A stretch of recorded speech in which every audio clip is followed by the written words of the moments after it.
When the sun sets, it is time for the top stories from the day. Good evening and welcome to Sunset News, your news broadcaster bringing you the latest news, community stories, economic news, sports, and so much more. I am Glenora Shipura. Starting us off in the news tonight, the Rundu Town Council's multi-million-dollar borehole project is under scrutiny amid whispers of missing funds and delayed contractor payments. Documents show that about 7 million Namibia dollars remain from the council's $16 million water supply budget. The money was allocated for drilling and installing boreholes across Rundu. 5 contractors were hired for the project, but some sources claim payments for the final stages have been delayed for weeks, leaving several companies uncertain about when they will be paid.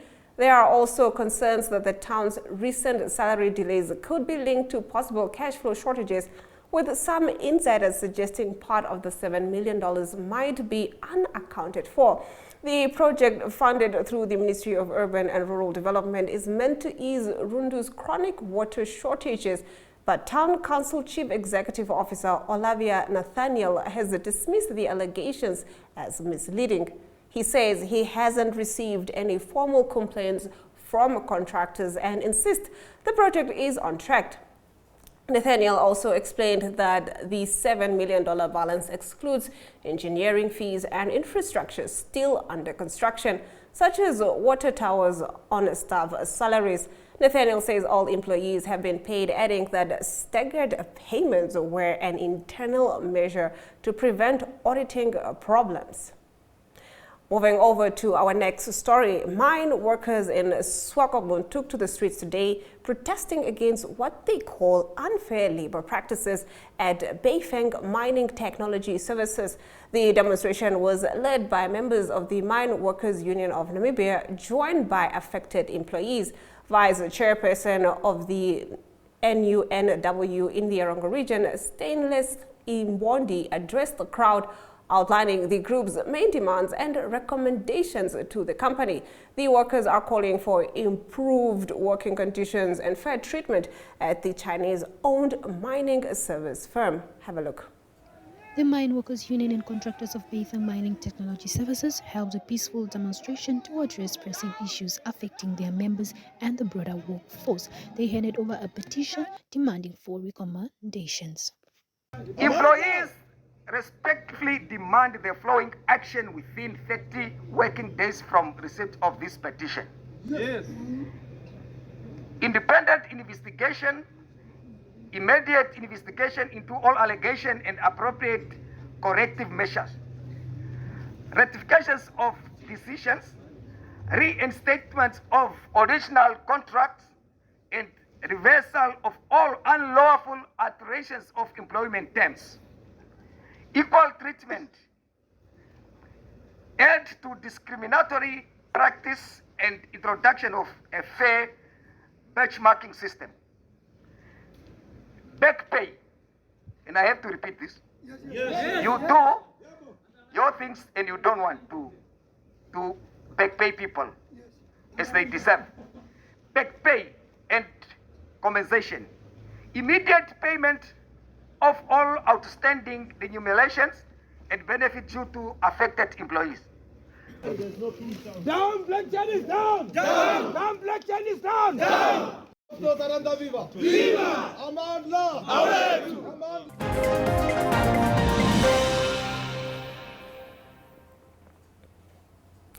Critical shortage. Only 28 psychologists serve 3 million Namibians in Namibia. Namibia is facing a growing mental health crisis, with only 28 registered psychologists serving more than 3 million people. Parliament heard this on Tuesday during a debate on the new mental health bill. Member of Parliament Evelyn Nawasista-Yele told lawmakers the situation has reached epidemic proportions. She said only 10 of the 28 psychologists are practicing independently, mostly in Windhoek. Nawasys Tayele revealed that just one psychiatrist each serves Oshakati and Swakopmund, while a single doctor rotates between Katutura and the Windhoek Central Mental Health Hospital. She warned that both facilities are severely overcrowded, with the Windhoek unit built for 220 patients and Oshakati's 60-bed ward often holding more than 200. Nawasys Tayele also lamented that mental health receives less than 5% of the national health budget, far below World Health Organization recommendations. The new mental health bill aims to replace the outdated 1973 Act, shifting from institutionalization to a rights-based, community-centered approach. Moving over to our next story, Namibia Breweries invest $500 million in a local production boost. Namibia Breweries Limited has invested nearly $500 million to boost local value addition in its operations.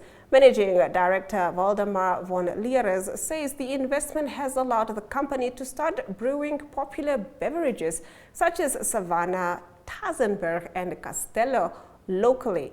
He says this marks a major step in strengthening Namibia's manufacturing capacity and reducing reliance on imported products. Here he is. Today we employ nearly 1,000 Namibians and support over 700 local suppliers and invest directly in the communities around us. As the chairman mentioned, recently we invested significant sums of money, over $300 million in specific local production for our wine line and additional funds for our cider capacity. And this year alone, we've invested $150 million in digital transformation. I think that is a strong signal of Namibia Breweries' long-term intent and commitment to Namibia and its growth and resilience. Our brands now reach 12 African markets across the continent, with Windhoek Beer proudly being representing Namibia across the continent. Your Excellency, you mentioned your annual engagement here for the beer for the embassies, but even this year we had the distinct honor of sending Windhoek Beer to the United Nations. I think it was on the plane to accompany you to New York, and that's really a moment that made us proud. We're part of Brand Namibia and we're part of Team Namibia.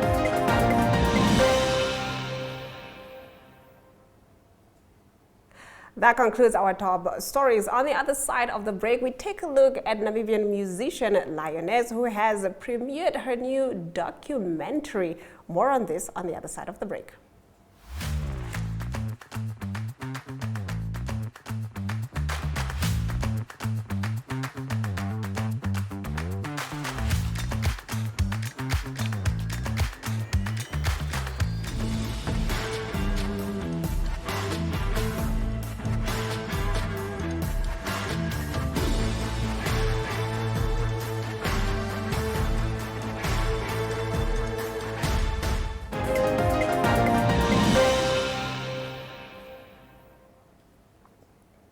Namibian musician Lioness has premiered her new documentary titled If Not in This Life at the Franco-Namibian Cultural Center in Windhoek. The 35-minute film follows her nationwide tour with performances in Rundu, Ongwediva, Walvis Bay and Windhoek. It also explores her passion for music, the making of her latest album, and how she balances her career as a medical doctor with her life as an artist. After the screening, Lioness thanked her team, saying she wouldn't have done anything differently. Let's take a look. Okay, well, I can't. I don't think I would have done anything differently, honestly, because I felt like everything I did do and all the decisions we made were fitting for that occasion and experience. So potentially maybe adding more shows, but my husband incapacitated me. So I was able to I was actually with child during the tour. So I just decided to give my body a bit of a break, but I would have loved to do more shows. And the biggest thing is that you need people. No matter how much you think you can do things alone and you're fierce, you need good people by your side, and you need to ask. You need to ask You really need to just be like, you know, I've got this idea, how do you feel about it, and see how you can make connections, right? So yeah, I wouldn't have done anything differently, and yeah, my team held me down really.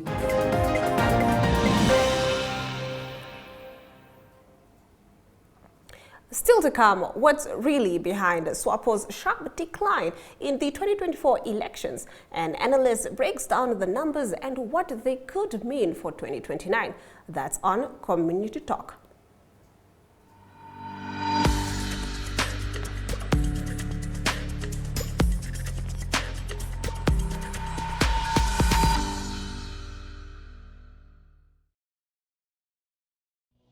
Life is unpredictable and one needs to be protected against any eventuality. Get Santam legal access from as little as 50 Namibian dollars a month for when you find yourself in need of legal representation due to civil cases, criminal prosecution, and family matters such as divorce, child maintenance, and custody. It also covers labor disputes, disciplinary hearings, and unfair dismissal or retrenchment. With Santam Legal Access, you'll receive free legal advice on almost every legal aspect, whether the specific matter is covered by your policy or not. For true peace of mind and legal protection when you need it most, call us on 061 292 8000. Santam. This is freedom.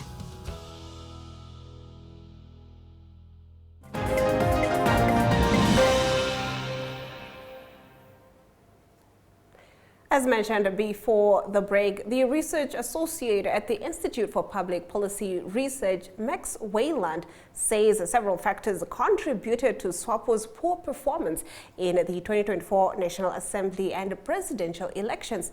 Wayland noted that while the drop in support was significant compared to 2019, the ruling party is still likely to maintain its dominance heading into 2029. He pointed to voter fatigue, economic challenges, and a more competitive opposition landscape as key reasons for the decline. Here he is. Surely you would think, you know, we're here, only 20% of our people have jobs. Let's vote for somebody else. But it's not quite that simple because employment and urbanicity are so closely linked. So what's really happening is that in urban areas you have people who are not so tied to the state for survival. Grants are important, but not so important. Drought relief isn't so important as it is in rural areas, etc., etc. There's more independence for people, so they're less reliant on the ruling party, so that manifests itself. But the real big thing about cities really is that opposition go there a lot. Now the opposition maybe tries really hard to reach the villages and go everywhere. But at the end of the day, you have limited funds. And so if you're going to campaign, if you've got to put lots of posters up somewhere, you're going to do that in a place where there's lots of people. Am I going to go campaign in one neighborhood in Windhoek that has 20,000 registered voters? Or am I going to try getting 20,000 voters in the rural south by sending 10 teams with 10 4x4s across the area for a week? Right? It just makes sense to spend lots of time in the city, and people see that, and so they respond in local opposition.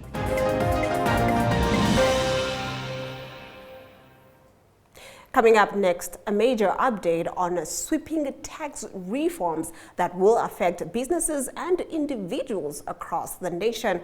The details follow in Economic News.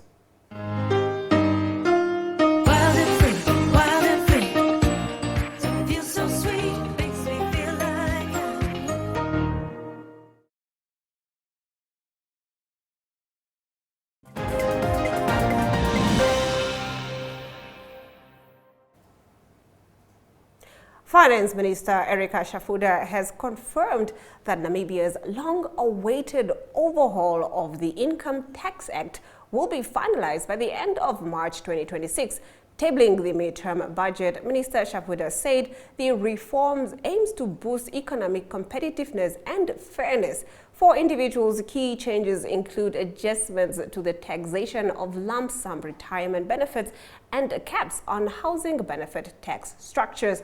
For businesses, corporate tax will be reduced to 28% for non-mining firms, while small and medium enterprises and companies in special economic zones will benefit from a lower 20% rate.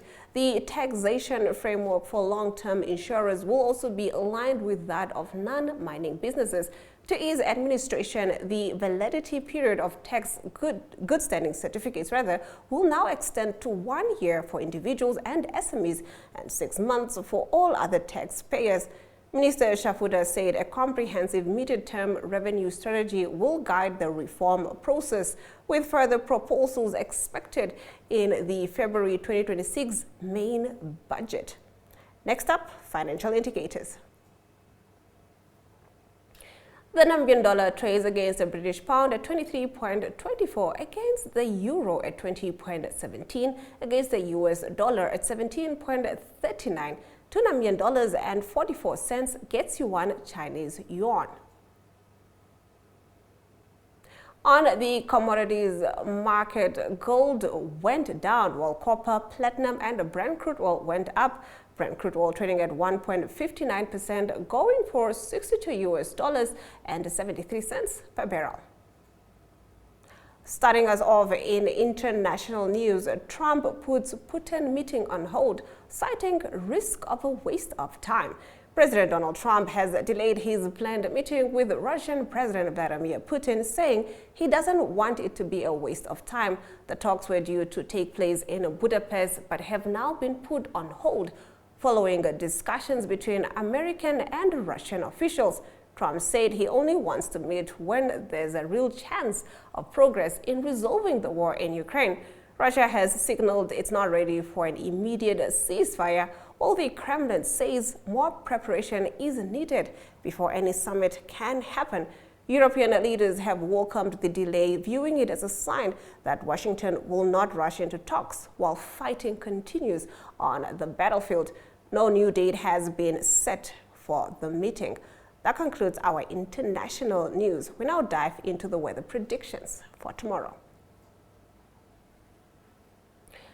The capital city can expect a minimum of 17 degrees Celsius and a maximum of 29 degrees Celsius with some showers, while Katima Mulilo can also expect showers with a minimum of 17 degrees Celsius and a maximum of 36 degrees Celsius. Oshakati can expect a minimum of 20 degrees Celsius and a maximum of 34 degrees Celsius with sunny weather conditions. Aransley can expect a minimum of 23 degrees Celsius and a maximum of 36 degrees Celsius with partly cloudy conditions, while Rehoboth can expect showers with a minimum of 18 degrees Celsius and a maximum of 30 degrees Celsius. We now head over to the sports desk, proudly brought to you by Sports Rep.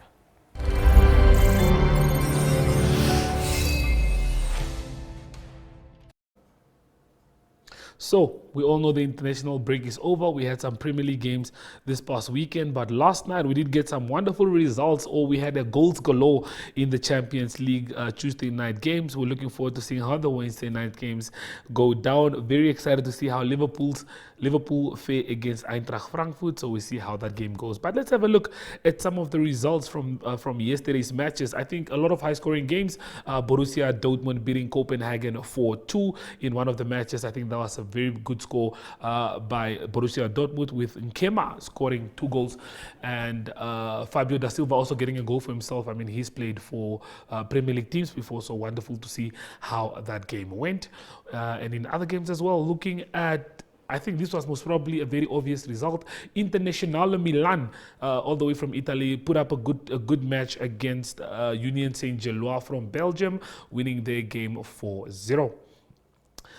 Moving on to the next one, Man City continue with the good form and the man that is in form.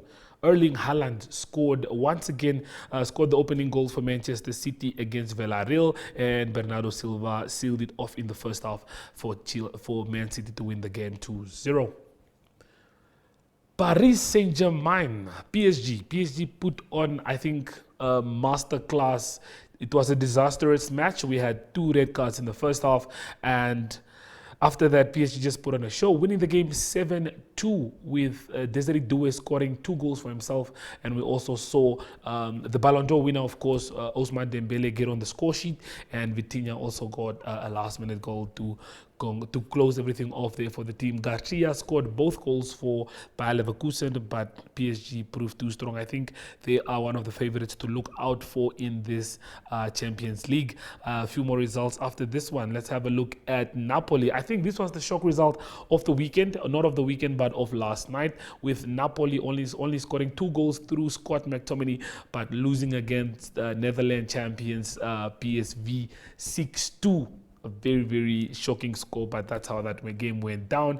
And this one was quite surprising. That man that you see celebrating, Gyökeres, was on the score sheet yesterday, scoring 2 goals for Arsenal. People were going on about the fact that he might be on a drought. That doesn't look like the case. Gabriel, most probably the best defender in the Premier League right now, scored a goal as well. And Gabriel Martinelli rounded those goals off with a wonderful curler. And then I think this was also another good result. Benfica coming out on top. Not coming out on top, but Benfica losing to Newcastle. I didn't see Newcastle winning this game so comfortably, but Barnes scored 2 goals. Gordon rounded off everything, and they comfortably won 3-0. Good result there, but that's all the time that we do have for you today, viewers. We'll be seeing you again tomorrow, same time, same place. Goodbye.